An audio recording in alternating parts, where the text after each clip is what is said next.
Australia webinar. Oh, recording is definitely on. We heard the magic lady talking there. Hello and welcome. I'm Cheryl Gray, CEO of Women's Network Australia. Great to have you with us and great to have others joining us online and through our recording. I'm super excited about today's webinar because it's a subject that really interests me. As an established business owner, and it's something that we often forget to do with all of the focus on entrepreneurship. So I'd like to welcome Joanne Brooks, who is a Women's Network Australia Ambassador for Leadership and Coaching. Joanne is an incredible thought leader in business strategy. And what I love about Joanne is she speaks with true live experience. She not only is she an incredible business strategist and coach, but she draws on the experience, and she'll probably talk about this, I suspect, so I won't steal her thunder, but having had to make the decision to liquidate what was a $30 million business enterprise, which, as I'm sure we can all imagine, came with probably a lot of tears and a lot of hand wringing, but also a lot of learning. And she draws on that as well as her ongoing then business success and recreating a range of new business enterprises to help other women, particularly women, to step into their power and to work on the strengths that they've got and navigate the maze of what we know is life in business. So today's session, as I said, I'm very excited about this one because I think it's really relevant to a lot of us who are in established businesses. The title is Retrofit Your Vision, Integrating an Exit Strategy into Your Established Business. Now, I know if we follow the textbooks, they all tell us that you should be planning how you're going to exit your business when you're doing your planning. And I bet probably 9 out of 10 people don't actually do that. So this session today is designed for those of us in business, whether we're at the established entrepreneur stage or have been in business and maybe thinking of exiting in some form, to really be thinking at that next horizon and planning for the future. So I'm going to hand over to Joanne in a moment. We're going to run this very much as a conversation. You'll see down the bottom you have both a open chat line, but if you can't hold on and you want to jump in and ask a question, that's okay too.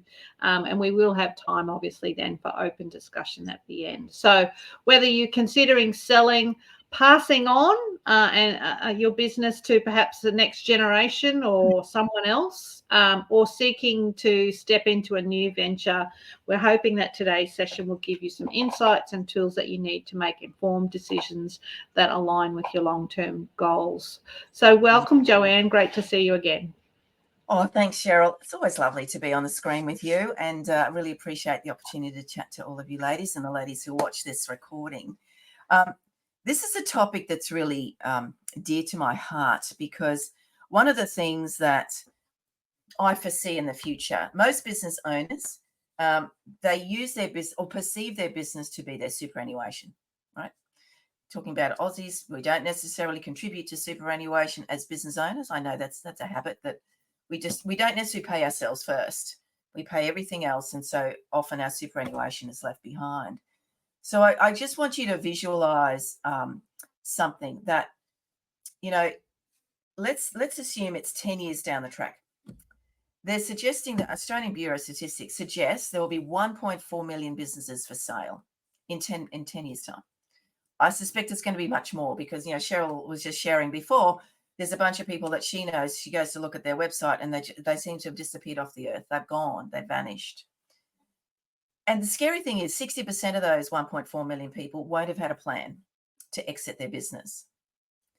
So what is the potential to go wrong? Let's say it's in 2023 now, and you've decided you're going to sell your business. You've gone to a broker and you go, come and do a valuation. I want to know what this looks like. You're thinking this lovely large number, but it's that big. You go, why?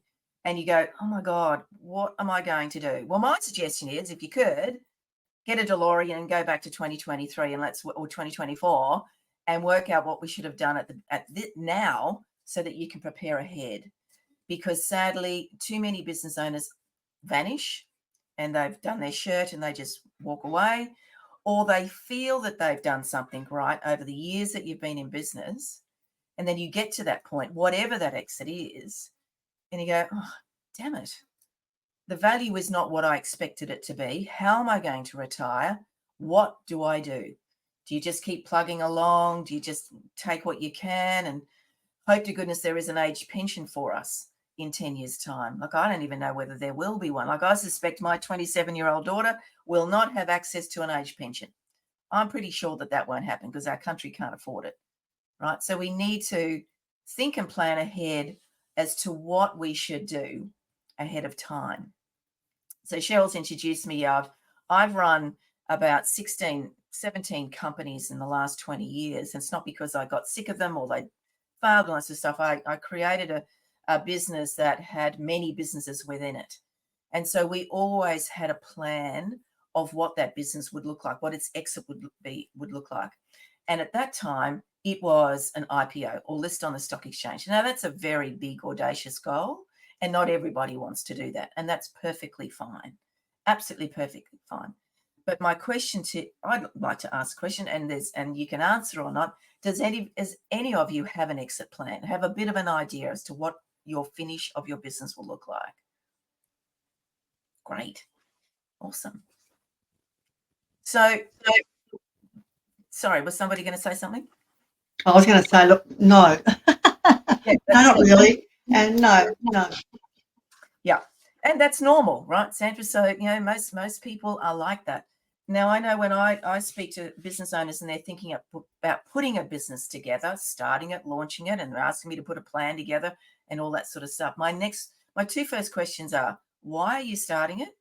And how are you going to exit? And they will often look at me completely befuddled and go, well, I don't know. I'm just starting the jolly thing. I just want to get this thing going. I just want to make this impact and all those sort of things. I said, that is brilliant and wonderful.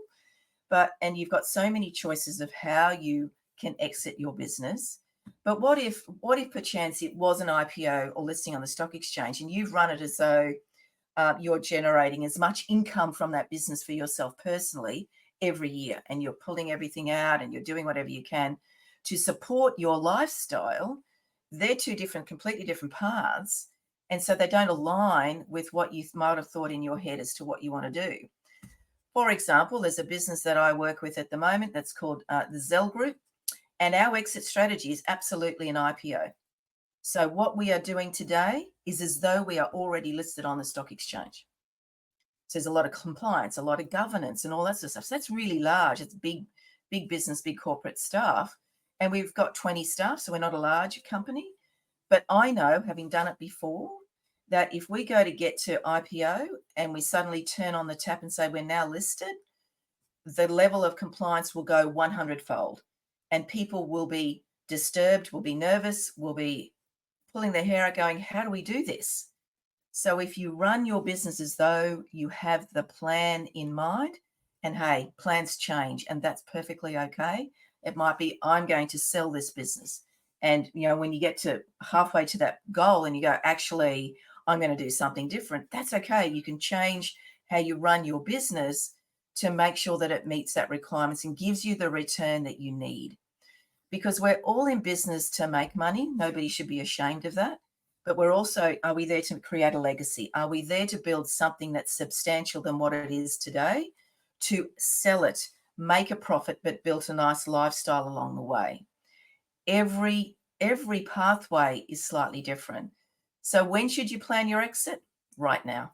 Even if you've been in business for 10 years, you need to start thinking about it now and looking at, what does that mean? If I want to do that exit, what do I need to do today that speaks to that goal in 10, 5 years, whatever period of time it is that you think this might be? You need to start thinking about, well, yeah, what do I need to do? What needs to change for me to achieve that outcome in that period of time? So, Joanne, can I interrupt? Because there's a number of different ways to exit, isn't there? There's There's surely- obviously to sell, there's just to shut the door and say I'm done. There Yes. is the sell, and I think most of us think exit. We probably think about selling a business, Mhm. but there other ways that you can exit a business that aren't either of those. Like, it's not chalk or cheese. No, correct. There's not. So there is. You can walk away, and you know what? That's a really valid exit plan, because you will run your business different today. You will be giving you the lifestyle you need. You'll be maximizing the business operations to create the most profitability in that business today, to give you the lifestyle so that you can build that nest egg, if you will. So yeah, walking away. I really want people to understand that's not an invalid reason or method of exiting your business. You can absolutely sell it. You can will it to family members. If the family are interested in coming on board, that's that succession planning, right? What about franchising? Maybe you've got something that is repeatable and you've got all these systems and processes in place. If you think about what needs to be done to achieve that. If you walk into a McDonald's, whether you're in, I've been to a McDonald's in Russia, I've been to McDonald's in LA, I've been to McDonald's here. The language is different, but the service is the same. The product is the same. So you need to have repeatable systems and processes. So that's a valid piece as well. Could be a merger and acquisition. You get absorbed, which is somewhat like a sale, but it's being absorbed by another business. It could be a listing on a stock exchange. So there is actually a lot of options that are available to you. And a lot of them have similarities in how you run your business. A lot of them need systems, processes. Who's got procedures manuals? Who's got systems that automate what you do so that you're not reliant on yourself? Because one thing to be mindful of when you sell your business is your business you.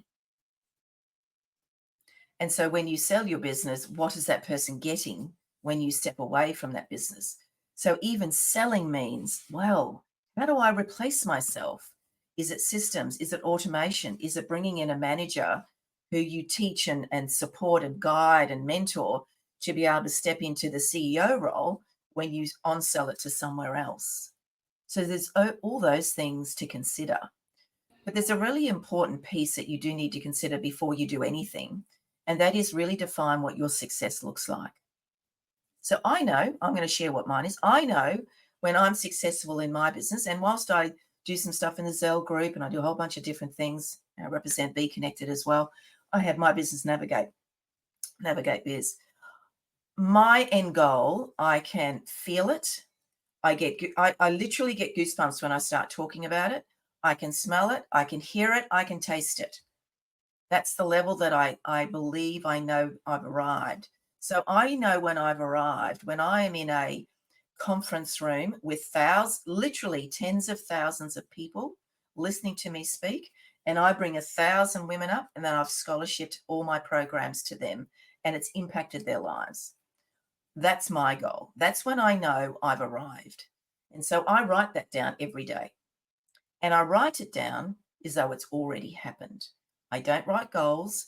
I'm going to achieve this. I write, I'm on stage and I've gifted 1,000 women their scholarships today. How awesome do I feel? Now, that could take me 5 years, could take me 10 years. I'm okay with that. I'm flexible with that. But when I ask a lot of people, what does success mean for you? What does it mean? Oh, it's a turnover of XYZ, or it's a profit of XYZ. Let me give you an example. I was talking to a lady a couple of years ago, and her goal was to buy property where the land had been absolutely decimated by farming, mining, etc. And so that was her business. She was creating a foundation. And I said, so great, that's awesome. So what does success look like for you? Oh, well, I've bought a few properties in Western Queensland. I said, what would it look like if you put tens of kilometers of property in your portfolio? What if you went to the Amazon and you bought property? I don't know how to do that. I said, this is not about how you do it. It's about what you aspire to do. And does it make you really excited and thrilled? She said, I'd never thought of putting more zeros on that. So often we think really small. I remember speaking to an accounting an accountant, and she said to me, "I want to go and open a couple more stores, offices." I said, "What would it look like if you put a few zeros on that?" "Oh my goodness, that sounds huge. That's really big." I said, "It's okay. How does it motivate you? What can you aspire to do? How do you define success that it gives you an absolute thrill and it literally gives you goosebumps every time you talk about it?" Everybody's goals and big, hairy, audacious goal is different. And it could be, I want to open 2 new stores. And if you're happy with that and it's going to give you what you need, brilliant. But if you were talking to me, I'd be saying to you, what if you put a 0 on that? What if it was 20 stores? What would that mean for you? Joanne, is this one of the things that stops us actually from planning our exit strategy? Because it's actually about planning our success and defining, being brave enough to aspire to whatever that success is, which Exactly. as you've just reflected in those case stories, it can be a really confronting thing. So if you can't get your head around what it might look like when you're ready to step away, how could you possibly step away? Correct. Exactly. That's exactly what I mean.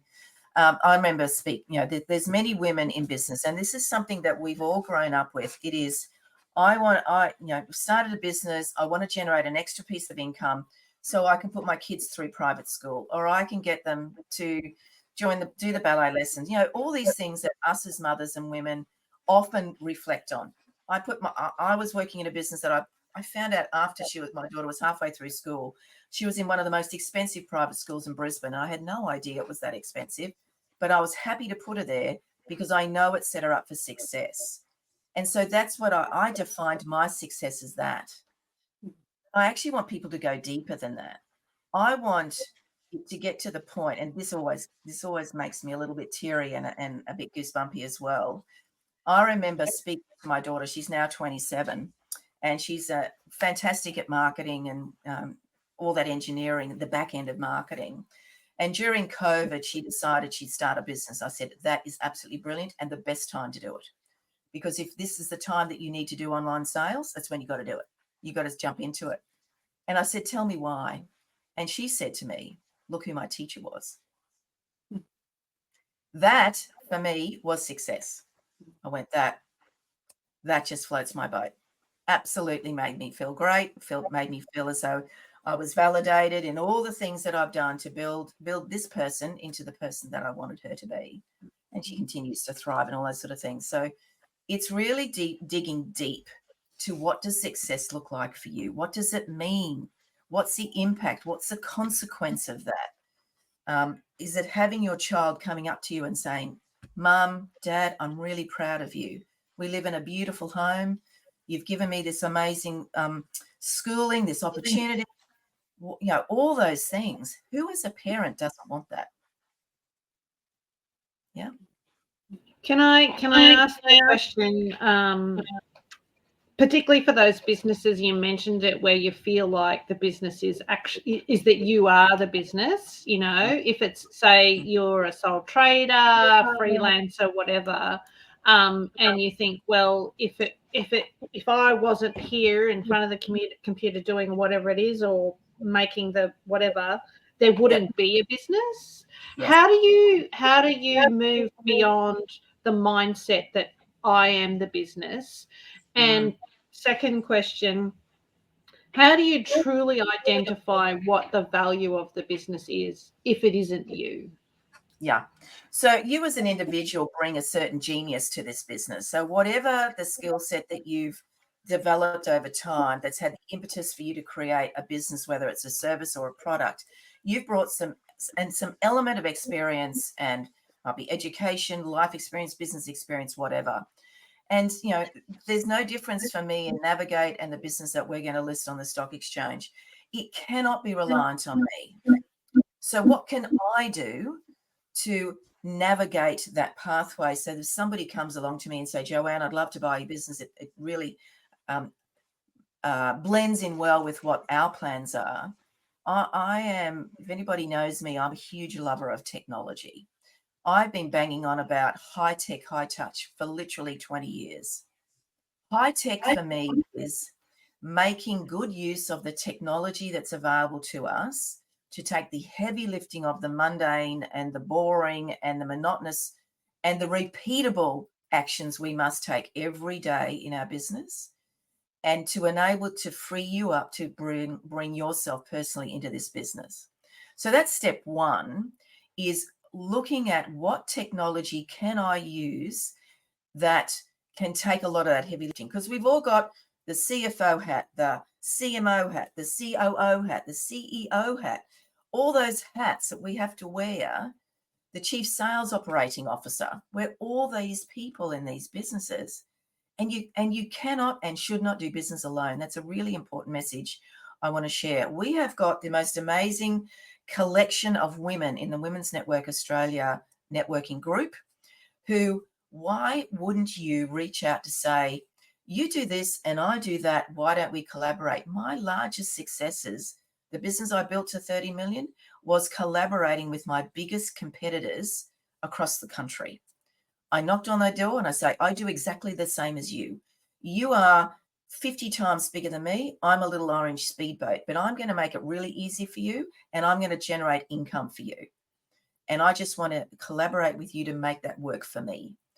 So I managed to do that with 5 very large training organizations. We're an RTO, registered training organization, and I was tiny. I had 0 turnover, but I had the license, I had the people, I had the systems. So I put all that in place, and then I collaborated with other people, and that that was unusual, right? Who are you to come and knock on my door? You're this tiny little business. What could you possibly give me? I can give you turnover, and I can give you more turnover than you expected, because the price of my product was 7 times the price of theirs, because they were so large they couldn't pivot to create what I'd created.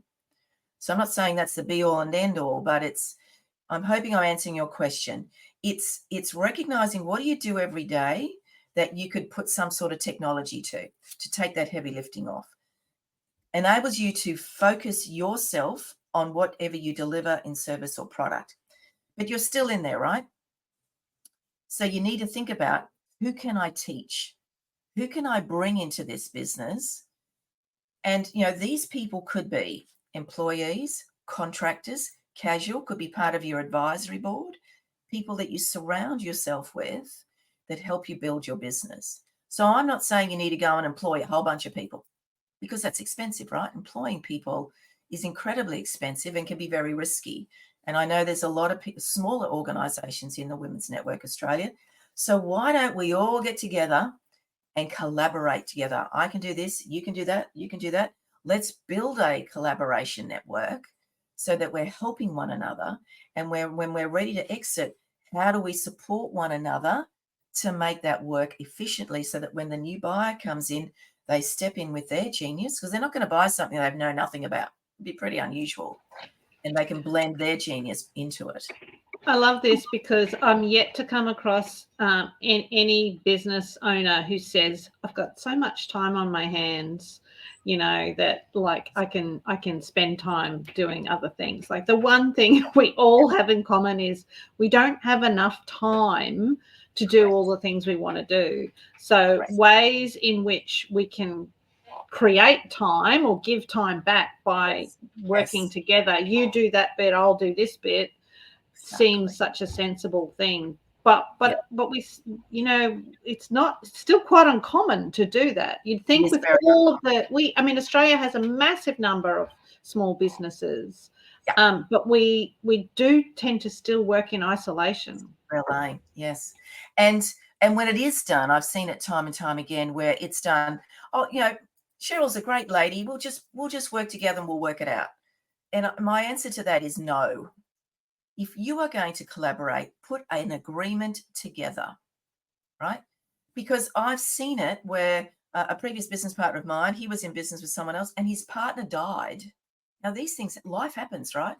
And he didn't have the right agreement in place, and it was a hot mess, right? So if you are going to do something with somebody else, even if they're not part owner in your business, it needs to be in a contract. Put an agreement together that does a few things: protects each other's IP, sets the rules of who's going to do what. I'm going to be chief marketing officer. I'm going to be chief strategy person. I'm going to be doing this. I'm going to be doing that. It may seem a lot of hard work, but when you have that clear, it's like having a position description. You've got a job, you know precisely what you're going to do. I've done that with other businesses, and we've exchanged position descriptions, even though we are separate businesses, because it absolutely defines what lane you're in and where the crossover is. Because then there's no confusion, no struggling with it, and there's always going to be some sort of conflict. You know, we're human beings. We're going to conflict every now and then, right? But it sets the scene for where, and gives people confidence to go, oh, great. Well, he's got my back. Clarity is kindness. You are so right. You've got each other's back. You're there for the right reasons. You're there to build each other's business. And so what do you think you should talk about? What does the exit look like of this partnership? How do we know we've arrived? What do we end up want to be doing? Well, we might all join forces and we do a merger and acquisition. Maybe that's our plan down the track. Or you have your own exit strategies. But there are so many skill sets in this networking group that I would want people to not be afraid of exploring what that looks like. Because you know what? We all have untapped value. So I often used to give business owners this task, because I remember I was talking to a friend of my daughter's. She's 27, just had a baby, and she came to me. She said, Joanne, I want to get a new job, but I don't think I have any skills. I went, I don't believe that, Natasha. I actually don't. And this is often the same of business owners. Well, what do I bring? You've got so many transferable skills. So one piece of homework that I would ask you to do is you get a blank notepad. And if anybody knows me, I'm a big lover of coloured pens. Get a whole bunch of coloured pens. Write down 50 things you know. Very small. They're very small things. Now, I remember Natasha was doing it, and she said, I got to 24 and I'm stuck. And I said, change your pen colour. And within no time, she had 50.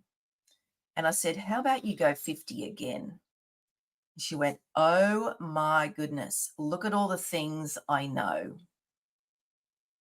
And that gives you that. Actually, this is not an ego trip. This is about being honest to understand, what do I bring to the table? What do I know? You know, give me a spreadsheet. I'm a happy girl. Ask me to do formulas. Wonderful. Get down to the micro.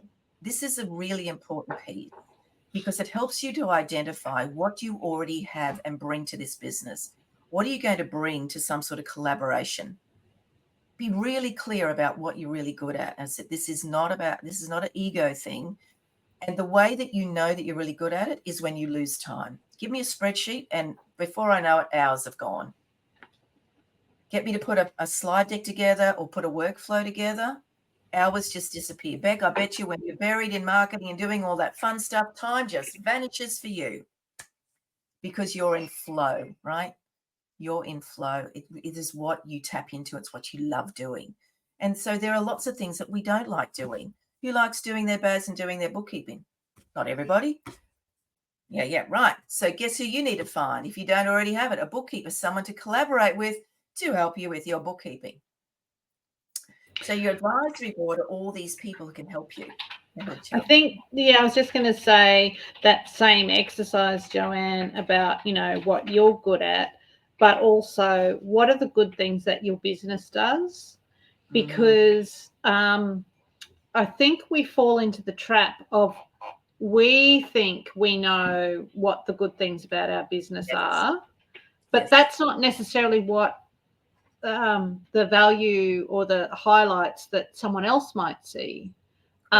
For example, and I can give an example, Women's Network Australia, I would have thought, our strength is our membership, the strength of our membership, the number of our membership, the diversity, location. Yeah. But what I have come to learn is our website is actually a hugely valuable commodity, because it's been around for a long time. It has a lot of history. There's a lot of stuff on it. There's a lot of backlinks. There's a lot of traffic on it. And I would have said, yeah, you know, like I would have judged it based on what it looks like, not on some of those other things that other people do. So should we also do that same exercise? Okay, well, what are the things our business does well? Exactly. And it might well be that there's some things there that we probably didn't place such a high priority on that others might. Yes, exactly. And so one of the things you asked me before is how do we build value or recognize the value in our business? And so, you know, one of the things that I love putting in place, it sounds a bit boring, but the operations, the systems, the processes, the automation. I can guarantee you, and I'm not a business valuer, but if you went to a business broker to sell your business today, even went to a franchise expert to franchise your business, if you have written procedures, if you have workflows that when you know the customer experience from there to there, like I bet you know it. Somebody lands on your site, they do this happens, that happens, this happens, that happens. If that's documented and you know, and that happens just whether you're here or not, or whether we're all asleep at 2 a.m., you are increasing the value of your business. Because most people do it manually, and when you exit, you're gone, that disappears. So that's why I've always been talking about high tech, high touch. Make good use of the technology to release you from all that information and all that material and all that activity, that at the end of the day, you've got a lead come through and you want to talk to it, and you get an email to say, Sally Jones downloaded this ebook and she wants to book a time with you. Who's picking up the phone straight away? You are, because you see it, it comes through. So increasing your pre-exit value is about improving your operational efficiency. What systems do you use? What platforms do you use that are cost effective and give you bang for buck? What can you use to take some heavy lifting off you, that when somebody else comes in, they can just keep it going? Do you have diversification of offer? And so do you have a low price thing, a medium, a high price, online, physical, whatever? Doesn't matter whether it's a service or a product. Do you have diversification of income? Do you get income in different ways? Look at Women's Network Australia. You have membership, you have programs, you have events. So there's diversification. There's different levels of membership, right? So you've got a nice spread of diversification of income. Customer experience. What does it look like for that customer? So my question to all of you ladies: have you all got a website? How often do you buy your own product? Do it once a month. Buy your own product. Because how do you know what the experience is unless you buy your own product? It's very true. Yeah. Give yourself a refund. Doesn't really matter. You're buying it yourself. But we used to do that. And you know, I do that regularly. I go and buy my own product on my own platform. I have, you know, we all have a bunch of different email addresses. You can use your Gmail and all that sort of stuff. Go buy your own product. And then go and buy your competitor's product. And then you get to see all the lovely workflows that come in or not. And you go, oh, I really like that. I think I'll adopt that. I'm a huge believer in why recreate something from scratch when you can go and look at your competitors. They've got an amazing workflow and you go, love that. I'm going to make that version my own. Why wouldn't you? What about, Joanne, if your business is called, for example, Joanne Brooks Training? Like it says it all in the name. Is that a challenge that we should also consider when thinking about, you know, how does my business and all that I've created, how does it translate to someone else in future? Well, I think, you know, look at McDonald's. That was named after somebody, McDonald, and so was KFC and all those sort of things. So what did they do? They put in systems and processes, but they used that as a brand identity. But they had all these things in place that it could be duplicated. What if Joanne Brooks became a franchise? My goodness, heavens above. But it could be. It is about being clear about what are they getting, what are they receiving. If Joanne Brooks is not there, how do they still gain that experience and that impact in their own business? It's through systems, it's through processes, it's through automation. And if you absolutely, and there's many businesses out there that are called Joanne Brooks or, your own name. So if you're thinking this ahead, you might do a slight change of brand over time. It might become Brooks.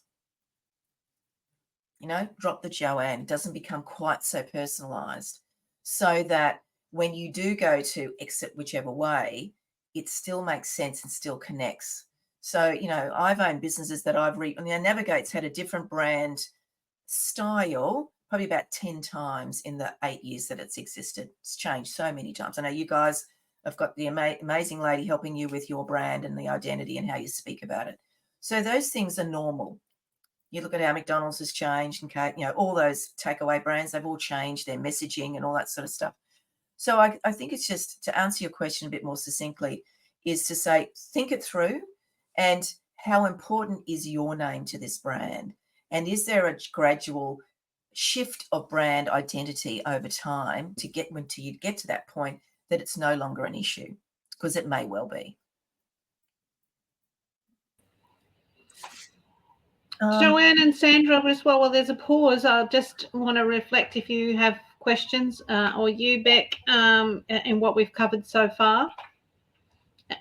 Or please feel free to reflect in your own businesses if you have experienced any of this, or where you're at in terms of your own journey and planning ahead. Just when you're going back to the idea about putting a couple of zeros on your success metrics, I often find it's that sense of belief that people need to have. And when you say put a couple of zeros on, the immediate response, because I work with other women in business, and they go, oh, that's just totally not possible. Like the negativity just jumps straight in. I can't see myself ever doing that. It's just outside my reality. I can't even visualize it. So you've got a lot of negative resistance to that sort of much bigger picture. How do you manage that, Joanne? So that's when I go back to the 50 things. What do you know? Because often they come back and they go, oh man, I actually didn't know I knew so much. And when I get them to do it again, they go, it was so much easier. And so one of the things that I talk about is, let's go do it. The next step is, let's go do an audit. What are you doing really well in the business? What's working well in your business? And so, this negative mindset piece is where for me, I feel it's super important to surround yourself with the right people, because often we don't. How often are we surrounded by, we all have family members that we don't necessarily get on well with, and they all have a lot of advice, right? My mother, 93, bless her heart, she's often saying to me, Joanne, you work so hard, you must be getting really tired. I have learned to not take that on board, because I don't need to. She does it with love. She's just caring about me. But we have lots of people in our lives that, just this little niggle in the back of your head, and make the conscious effort to distance yourself from them. Or if you can't physically do it, have the mindset to know, I return that to you with love. I actually don't need to absorb that. I don't need that. And surround yourself with the people who do support you. And so I'm a huge believer in putting an advisory board around yourself. Now, they could be your lawyer, accountant, the people that you pay to look after things. But why wouldn't you reach out to people in this network and say, let's create an advisory board amongst ourselves? It could be 4 people, 5, 6. And we catch up once a month. We work with one another. It's not about, it could be collaboration, but it's about supporting one another from a really true and deep level. It's supporting each other. Oh, I've had a really tough day today. That they're the person you go, I'm just going to pick up the phone and speak to Cheryl, because I've just had a crappy day and I need to talk to somebody and get it off my chest, because we're really good at keeping it in, right? And then waking us up at 2:37 in the middle of the night and you're going, oh, crikey, that was a tough one. How am I? And then you go in this rabbit, this little cycle thing, and you need to surround yourself with people who value what you bring, recognize the genius that you have, are a great sounding board, but can be honest, and that will allow you to be the same with them.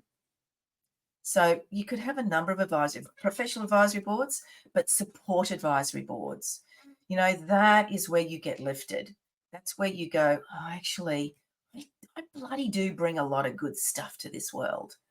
And good on me, well done me. And celebrate those wins and share them with people. Don't don't be afraid to go, even on the Women's Network Australia, the group, whatever. Had a great day today. I just nailed that presentation.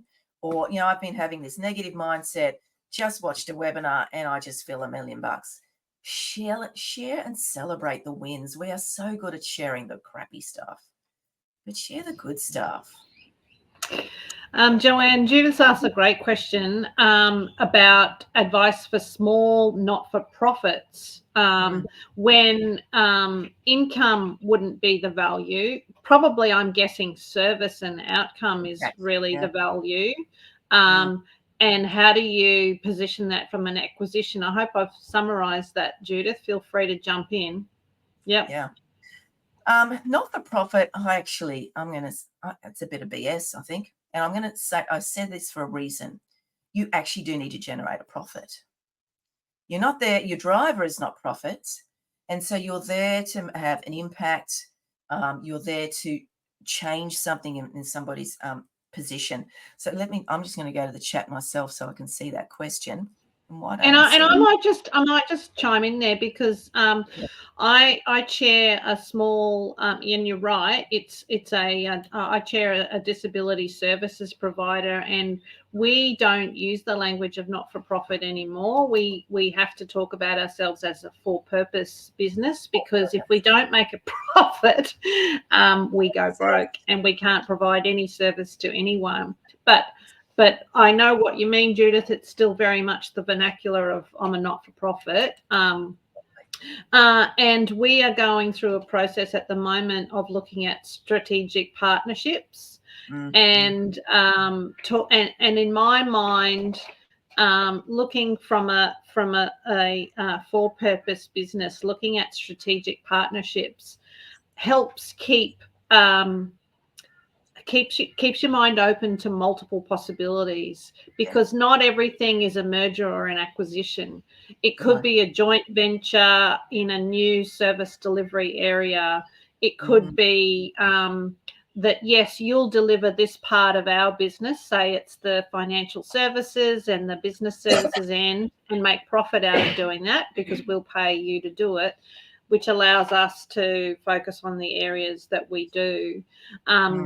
But what we found was, before we entered that, we did a similar exercise in a way, but as a board or as an advisory board, thought about what our non-negotiables were. Yes. So what are we prepared to accept? What might we allow to change? And what won't we accept? So things like the business name, the brand, would we change that? Well, we came to the conclusion that, that wasn't necessarily something that we felt was the core for us. But we came up with a sort of a criteria of those elements that were really non-negotiable. And it has allowed us to have multiple discussions with other organisations, always going back to our list of what was not negotiable. They tick 3 boxes, but they don't tick the 4th. How important is that 4th box to us? And how much are we prepared to compromise? And sometimes you have to be strong enough to actually walk away. You think they ticked all the boxes, you go into a process of due diligence, you find that they're not ticking all the boxes, and you've got to be brave enough to walk away, which can also be very difficult. But that was, I think, that model that you talked about in terms of whether it's in coloured pens or how you do it, but understanding what your strengths are. And what I learned out of that process with this particular example was there were things that we saw as our strengths, that in having those negotiations, yet again, they were looking for something completely different. And we got to realise, whilst we had some challenges, they could see some real opportunities with other parts of our business that they were really interested in. And so we started to be able to see those as ourselves in a more positive way, which is, I think, part of this whole process is talking to other people and getting their perspective on your business. Exactly. And thank you, Cheryl. And so, Judith, to answer your question, I don't see any point in approaching a not-for-profit or for-purpose business any differently to what I've been speaking about. Having the right systems and processes in place, using technology, and more. Look, I think all businesses should be for purpose, because if you're not connected to your purpose, what are you doing? But particularly the mindset of, the foundations that, those sort of types of entities, you are there to actually make change in people's lives, whatever it might be. And so those systems and processes and all the things that I've spoken about gives you more time to do that. It frees your time to do that. And so, whilst I said, look at what you are doing well, now we need to look at what aren't you doing? What are the things that you could do to increase your business value? And so, there's a bunch of things that you might look at. So many business owners don't have a customer relationship management system, a CRM. What are you doing in regards to your business rituals? And a lot of people call them business rhythms. I like to call them as rituals. And I put a distinction between the two words for a definite reason. For me, rhythms, a bit like brushing your teeth. You're not really thinking about it. You're just doing it. You're not giving it presence of mind. A ritual, you're giving it attention. So how many of us are actually looking at every month, creating a dashboard of your financials, if that's what you're looking at, and understanding the ebbs and flows in your business? What do you need to keep doing? What do you got to stop doing? How can we improve it? What's that story your financials are telling you? So I think a lot of business owners don't do that. And this is regardless if you are a charity, foundation, for purpose, or for profit business. It doesn't matter. Looking at how you can reduce reliance on you as the owner. We already spoke about that. Having a clear strategy versus a plan. Do you know there's two different things? So the plan is what you aspire to be. It's your big, hairy, audacious goal.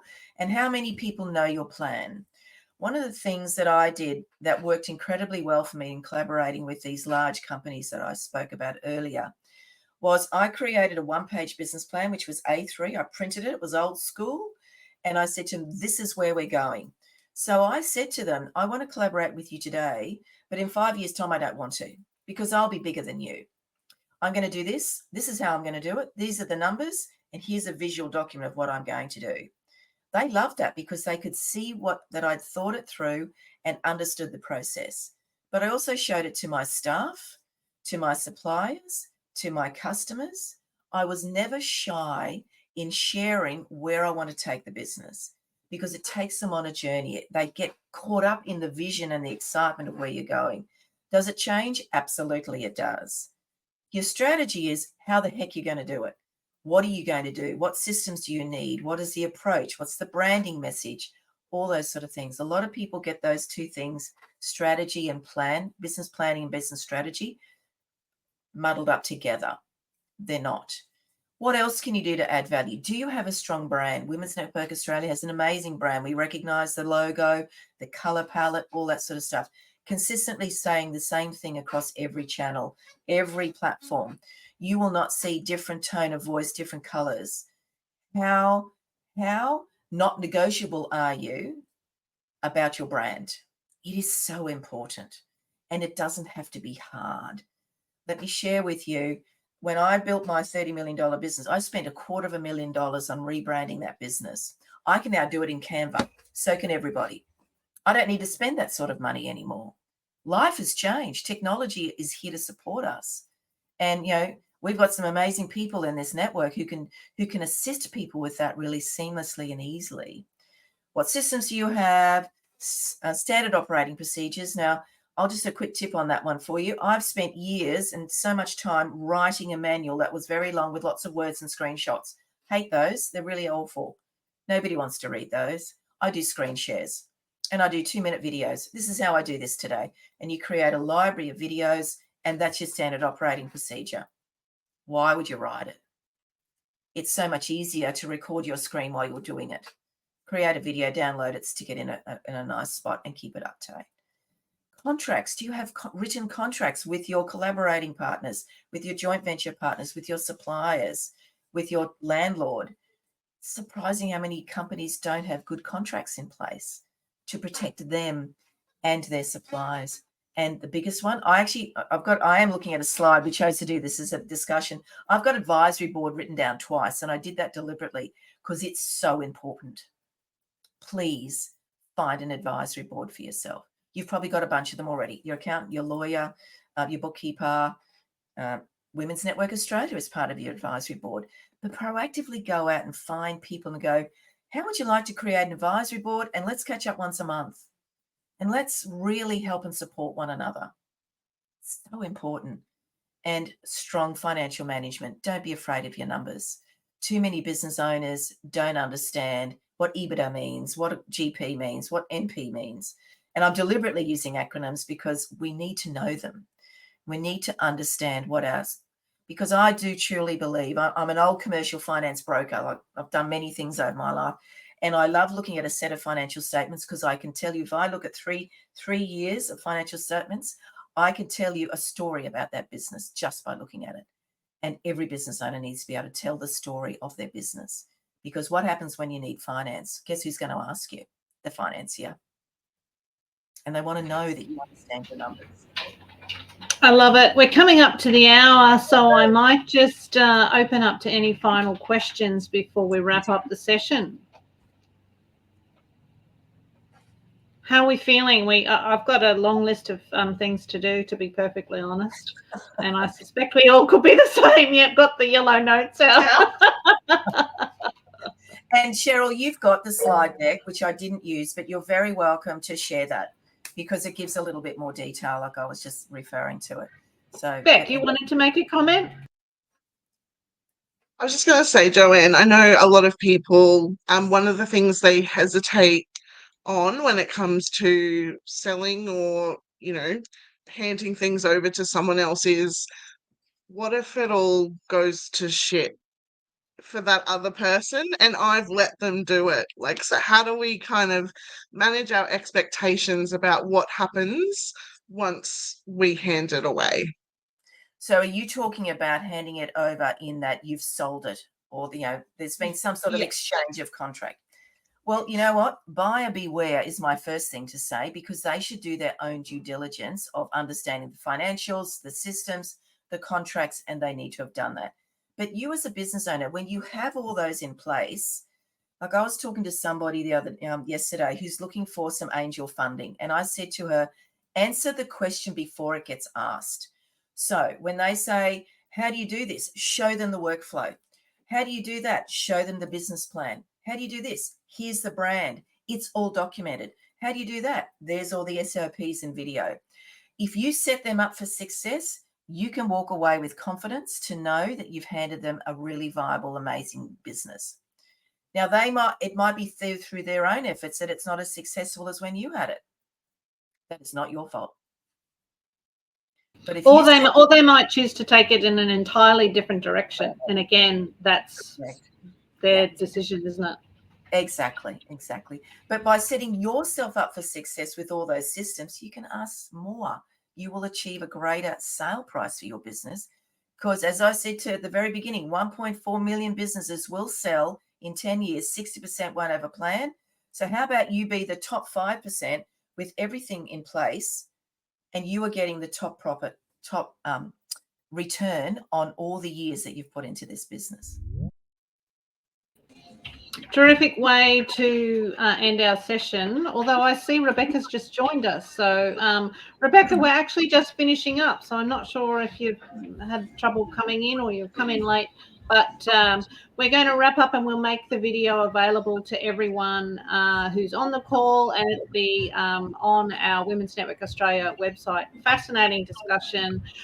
Lots of homework to do. Thank you, Joanne, for your insights and for sharing. And thanks, everyone, for joining us today.